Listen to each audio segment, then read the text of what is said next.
Today's video is going to feature several carded foreign coins that I've purchased from a dealer I've seen several times. I love his booth because he has a lot of carded coins with that are priced 5 for $1. Many of them will say 25 cents. We'll actually have that written on it, but he puts them in a 5 for $1 bin, and so I like visiting his booth. I've seen it several times. I will point out that he does have some coins that are listed at essentially face value, sold for face value. So this is a Canadian beaver nickel. So I was able to pick this up for 5 cents. Canada 2008, new enough that it has the Canadian Mint logo there under this portrait of Queen Elizabeth. So if I can get that for 5 cents, I think it is worth it. And so he'll have a lot of good coins in these 5 for $1 flips. He's got another bucket of dollar coins, and then he's got things in the case which are even better than that. I didn't find any of those this time, but we've got some coins that I paid $1 for at the very end. And so you can tell that he likes spending time with this hobby because of the way he labels all of his flips. So he'll go ahead and write the country on here, the year. He's going to put a condition on it. He's going to grade it. The Krause catalog number down here. In pencil, he writes the mintage totals on here. And so the mintage total is going to have a period on here like they do internationally. So 5.65 million coins on here has the metal. So we have a bronze coin right here. And so it's really nice that he does all these on this coin. So saves a lot of the guesswork out on some of these. We're going to start with this coin from Malta. It's going to be a 1 cent coin. And this Malta coin features I think it's called George's Cross in the middle. I'll try and zoom in on here.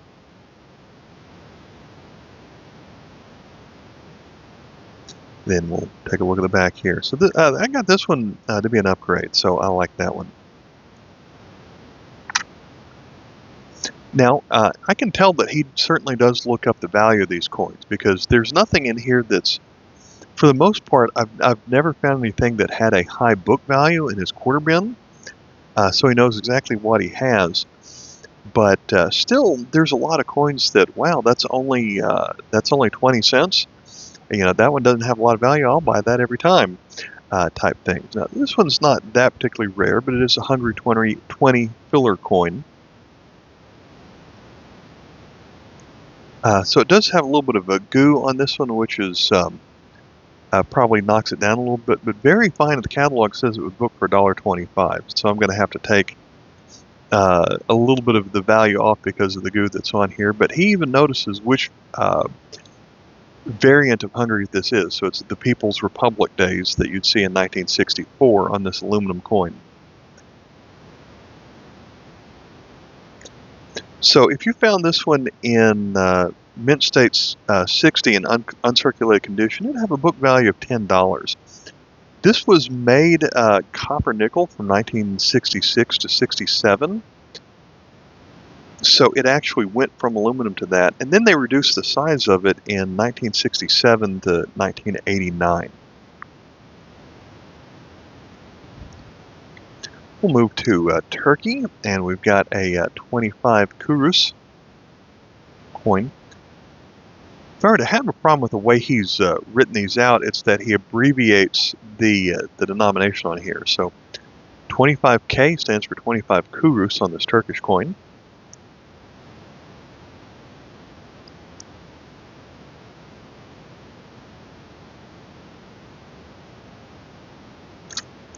Move to a coin from the Dominican Republic.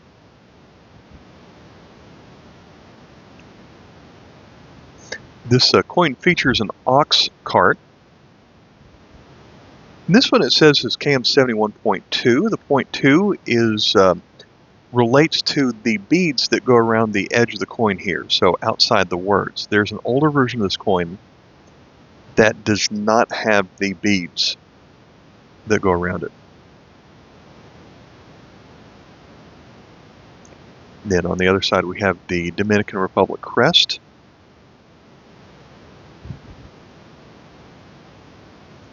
That's fairly standard for most Dominican coins. We'll move to this coin from Egypt, made out of brass, featuring a vase.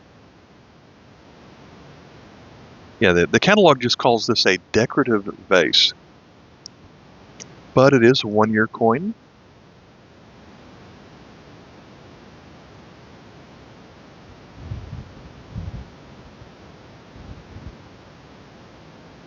And then there is their 5, which is written like a 0. And so our calendar date of 1992, their calendar date of 1413.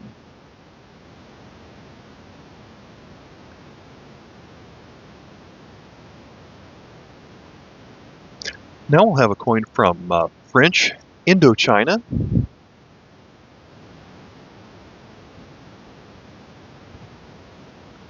It's going to be 20, I guess it's going to be 20 centimes, even though they abbreviated a cent on here, but that centimes would be the French currency.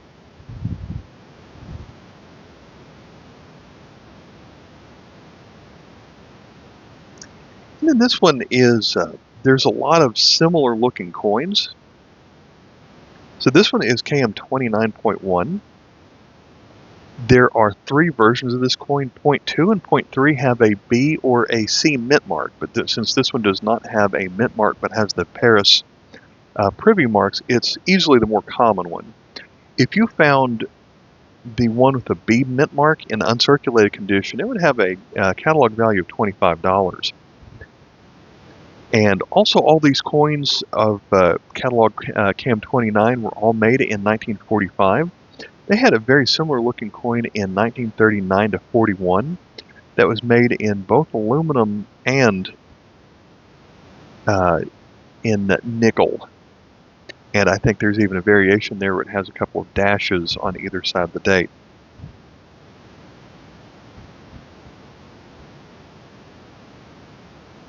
And so even though this one's only fine condition, I like it when dirt and grime kind of gets underneath the letters there.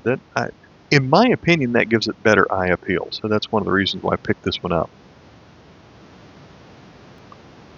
Now let's take a look at a couple of coins from Kenya that are similar but a little bit different.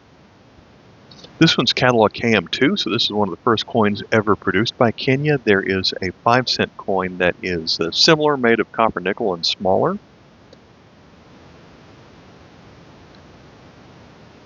But I think what causes this one to stand out is the head side. There's nothing written on it, so it's nothing but a portrait on here.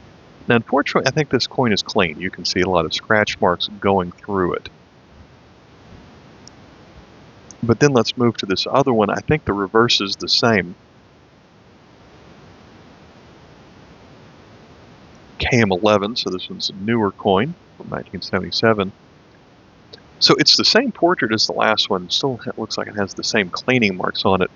But this time it has all of the writing around the edge. The first president of Kenya, Mzee Jomo Kenyatta. So a couple coins from Jamaica there.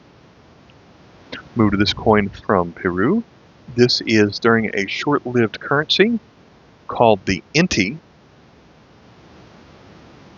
The Inti was the currency of Peru from 1985 to 1990. This coin is dated 1985. In fact, the catalog says they didn't begin this catalog until 86, but they must have started minting it in 85 before the currency went live. So I find that kind of interesting, like they knew it was coming.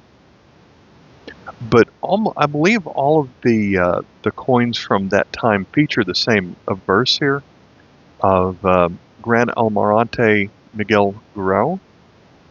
Well, if I remember correctly, was a military leader from Peru's history. And then this is the side where it tells us it's 50 centimos. And then the Lima mint mark below the 50. Next up, we have a Singapore dollar that has a lot of different versions of a similar looking coin. So this is how the dollar appeared in 1988. That flower on here is going to be a periwinkle. Catalog here is 54B. Originally, this coin appeared in catalog version 54. It was a larger version of the coin, but pretty much all the details were the same. And then there's also an A and a C version of this coin, where it was made out of silver for proof sets. The A was the larger version, and then the C version was this smaller, reduced size version. And then as we flip it over, of course, there's a couple of different versions of the Singapore crest that appears on the back here. So in 1988, they have what they call ribbon curves down on the ends. But after this, they made the version where the ribbon curves up on the corners for the newer version. So that one's going to be catalog 103 if you find the newer version where this ribbon at the bottom curves upwards. We'll move to France, and specifically he mentions the Fifth Republic on the coin here. It's got the date of 1958 to 1988. So it's the 30th anniversary of the Fifth Republic on this particular coin, which honors Charles de Gaulle.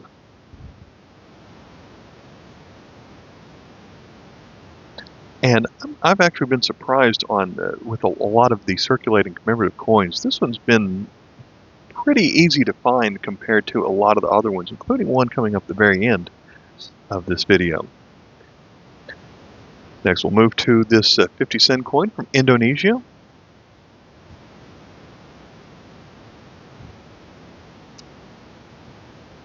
I got this one in case it'd be an upgrade for me, since it does look like it's in pretty decent shape. As it turns out, I already had this one in uncirculated condition. But still, I think it looks nice. Not particularly rare. They made 150 million of these. But there is another version of this coin that is a little bit different. So this one was made in, what's the date, 1961, but there is also a 1958 version that has a different version of the eagle, or they call it the modified eagle.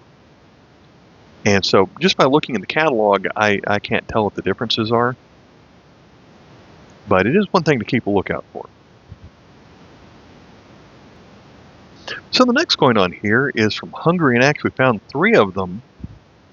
I didn't have this coin, so 58, 50, but I'm going to show off the 1951 version because I think it looks the nicest. And so I was very happy to find this one.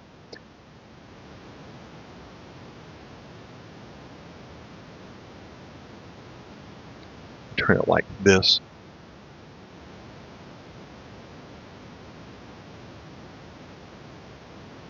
The 1951, I think this one was the nicest of the 3, which is why I'm showing it off, but it was also slightly a key date. And I said that he usually doesn't have anything that books for over $1 in his 25-cent bin. This one does. This coin actually books for $2.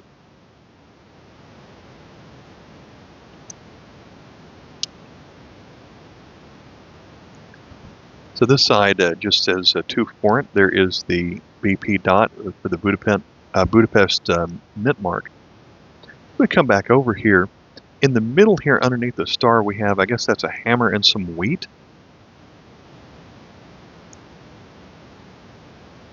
And so there were, they made a newer version of this coin that changed that to a shield in 1957. And then it's a copper nickel coin. It says that written in the bottom corner. They added zinc to it, so it's copper nickel zinc from 1962 to 66. And then even for a short time, it was made out of silver in 1966 and 67. But if you found this coin in mint state 60, it would have a catalog value of $16.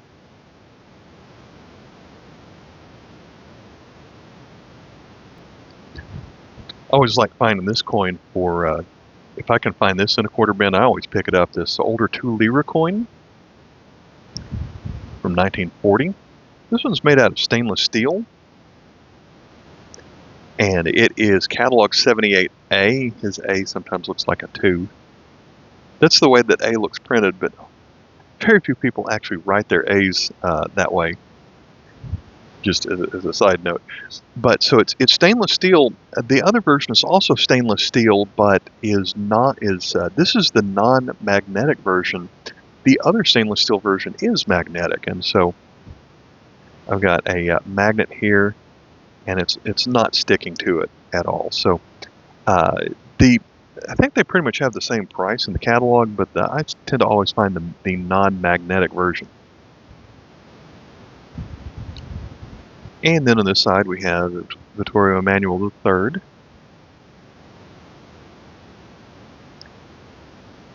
There is an older version of this coin that was made out of nickel. And so that's just the version 78. So there's 3 versions: the nickel version, the non-magnetic stainless steel, and then the magnetic stainless steel. All right, we're halfway through the video. Let's slide this pile over, and we've got this 6-pence coin from Great Britain, dated 1948.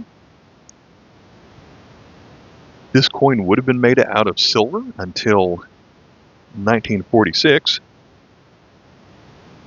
This is during the time of George the Sixth.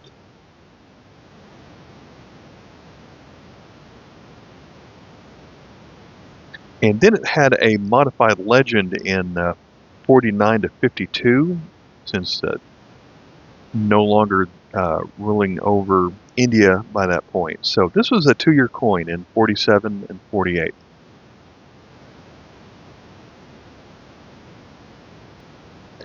Next up we have this coin from Mozambique.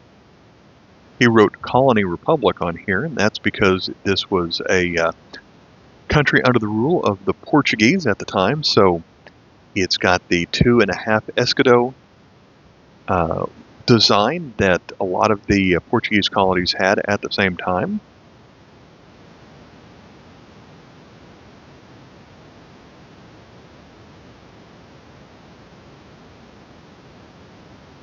This one's pretty well worn. This is one of those where the book value is very condition dependent.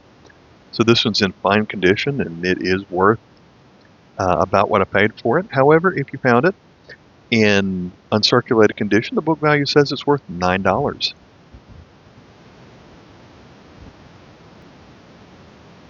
Back to France, we have, during the Third Republic,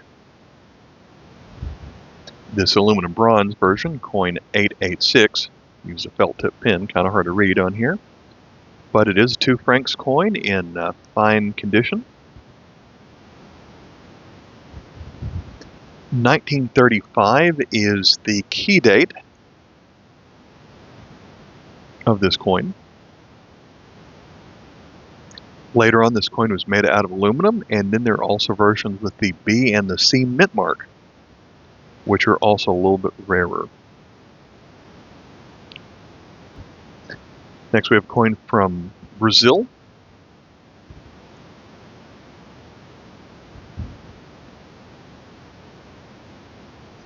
And he has a note on here, RC 1986 to 1989. That means that if you've ever looked in the Brazil catalog, they went through a lot of hyperinflation where they had monetary reforms every 2 or 3 years.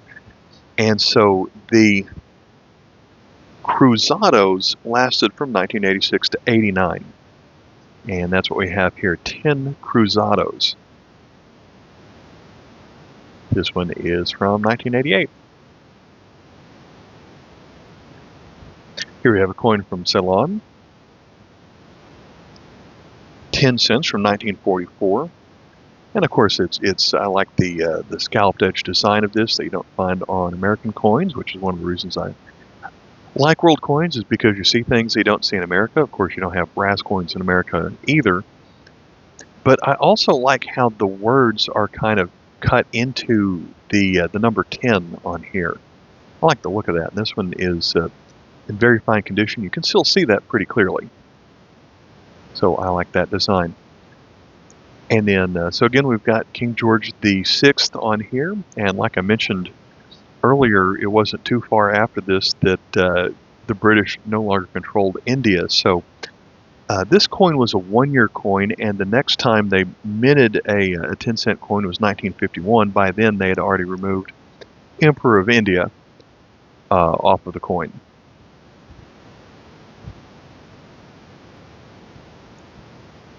So here we'll take a look at this Mexico 20 centavo coin. This is a design that only lasted for a couple of years, featuring the Olmec culture.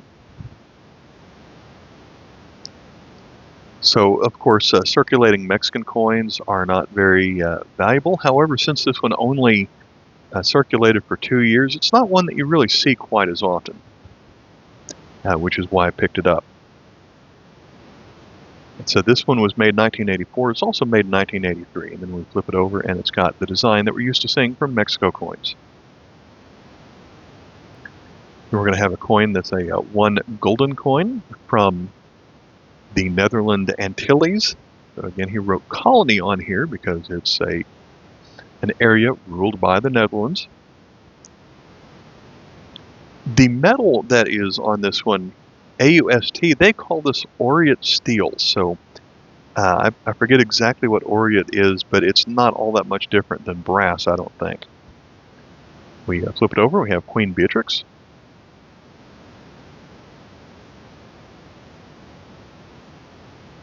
We're going to move to a coin from Haiti.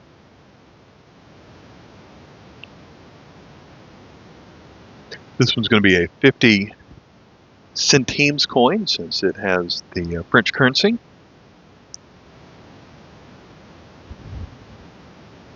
The catalog number here is 101A. There's his weird-looking A again. So it's get the A because for many years they made this out of copper nickel, but this 1 year they made it out of copper, nickel, and zinc.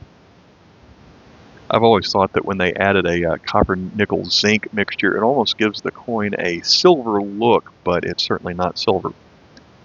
But we have this palm tree design with the two cannons and flags that we see on a lot of the Haitian coins, but I like the 50 centime coin because it's big enough that you can actually see the details on that pretty good.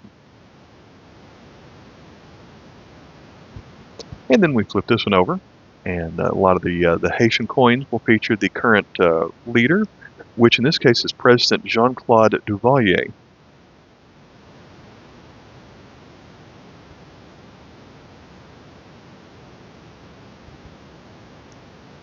Move to this coin from Czechoslovakia from 1946. So when I picked this coin up, I intended to get it for a trade piece, but it turns out I didn't have it. They do have a lot of Czech coins and that look pretty similar, so of course I always look at my catalog just to make sure.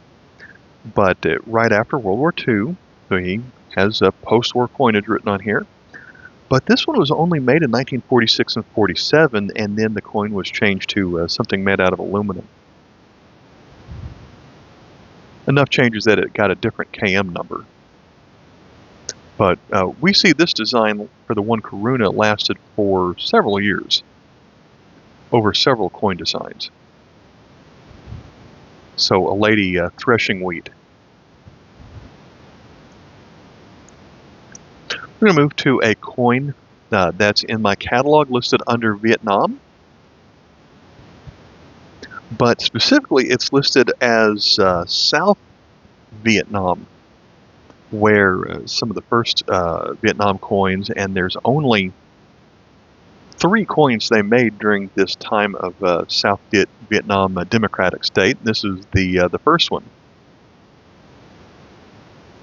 And all of those coins were only made in 1953. This is called a 10 sou. And through a lot of Vietnamese coins, you'll see sou spelled either SU or XU, so you'll find it different ways. And this features the portraits of, I believe, 3 ladies, all looking to the left.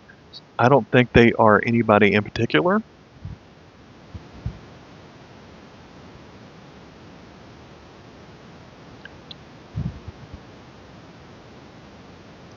On this one, the 10 Su is spelled SU. So this one's not all that common to find, even though it doesn't have that much of a book value to it. 100 Su would make 1 dong, which was their currency. So those were all the 5 for $1 coins. We're now going to move to coins that got out of his $1 bin. So we've got another one from the same time of Vietnam. This one, even though it's made in the same year, they spell Su with an XU instead of an SU. And then this coin also features 2 dragons that mirror each other.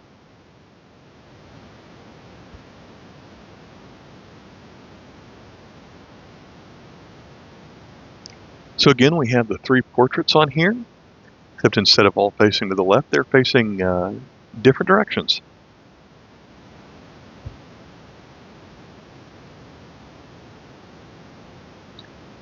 From there, we're going to move to a coin from South Africa. I'm really happy to find this one.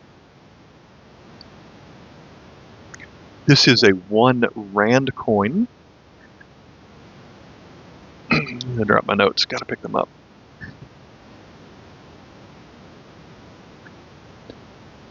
So if you've never seen it before, a lot of South African coins will feature, when their president leaves office, they will put that president on a lot of their circulating coins the following year. And so this one in 1990, they featured the end of the presidency of Pieter Botha. We flip this one over, and the South African rand features the Springbok. This was made in 1990, and it was the last of the large rands. So starting in 1991, it came in a reduced size, which would have been about that big or so, but also featured the Springbok, but also had almost thicker rims on it. As it turns out, they made a small 1 rand version of this President Botha as well. So they made 2 different versions of the Botha 1 rand coin. So I'd never seen this one before. Happy to pick this one up. My catalog says it booked for $1.75, or whatever it's worth. But I think the highlight of the day is going to be this coin that I'd never picked up before, from France, featuring the Eiffel Tower and the centennial of when it was built. The coin dates to 1989. The Eiffel Tower was built in 1889, and a shame that it came in sideways on here. But Fifth Republic of France calls it almost uncirculated, KM 968. There are 9 million of these, which is pretty small for a country the size of France on a circulating commemorative coin. So that's what it turned out, that paying $1 for this is a good value. My catalog only said, offered this coin in uncirculated condition, saying that it would be worth $6. Numista seems to think if it's about uncirculated, then it has a book, it would be worth $4. Let's flip it over. So it is a 5 francs coin, and then the little rectangle, the square thing that you have underneath it would be as if you're underneath the Eiffel Tower and looking straight up into it.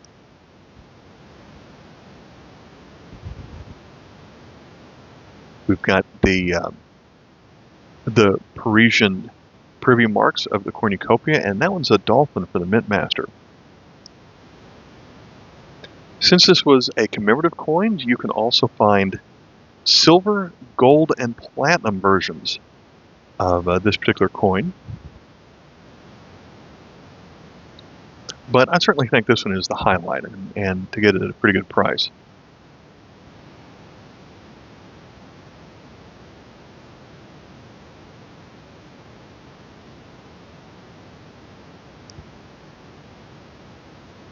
All right, thanks for watching. I'll have more coins of foreign coins coming up. I'll catch you next time. Bye.